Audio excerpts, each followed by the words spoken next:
আমি জানি তুমি আমার ভালোবাসার যোগ্য না, তবুও মনটা কেন জানি না তোমাকেই খুঁজে ফিরে।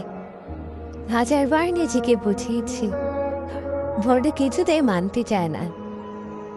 তুমি বলেছিলে সম্ভব না আমাকে নিজের করে নেওয়া, তবু আমি তোমাকেই ভেবে সব স্বপ্ন বনেছিলাম। তুমি আমাকে সেকেন্ড অপশন হিসেবে রাখতে চেয়েছিলে। এই কথাটা শুনে ভেতরটা বেগে গিয়েছিল। ভালোবাসা কি কখনো দ্বিতীয় হতে পারে? ভালোবাসা তো একজনকেই পুরোটা দিয়ে দেয়। তোমাকে যার এখন দম বন্ধ হয়ে আসছে, মনে হয় নিঃশ্বাসটাও তোমার উপরে নির্ভর করে। এতগুলো বছরের ভালোবাসার এটাই কি প্রতিদান? কিছুদিন আগেও সব ঠিক ছিল, আমাদের এক হওয়ার কথা পর্যন্ত ছিল। হঠাৎ করে তুমি বদলে গেলে, কারো কথায় তুমি আমাকেও হারিয়ে ফেললে। তুমি ধীরে ধীরে দূরে সরে গেলে।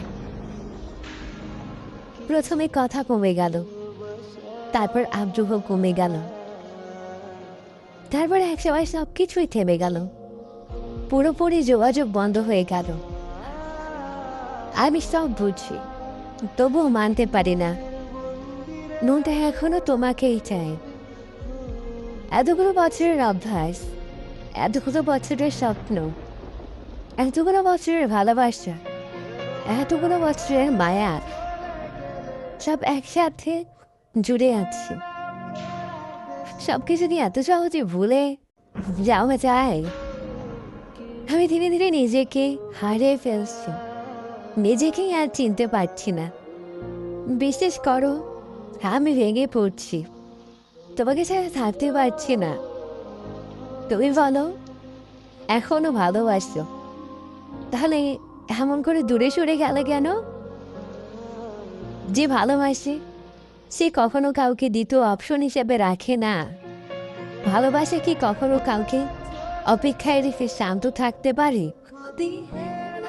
তুমি অন্য কাউকে আগে বেছে নেবে, আর আমি থাকবো পরে। এটা কেমন ভালোবাসা? আমি আজও বুঝতে পারি না। ভালোবাসা কি সত্যিই এমন করে ঠকায়?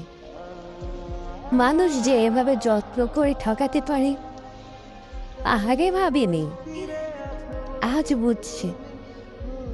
বিশেষ করে কষ্ট পেতে হয়, তবু আলহামদুলিল্লাহ, আল্লাহ যা করেন বান্দার ভালোর জন্যই করেন।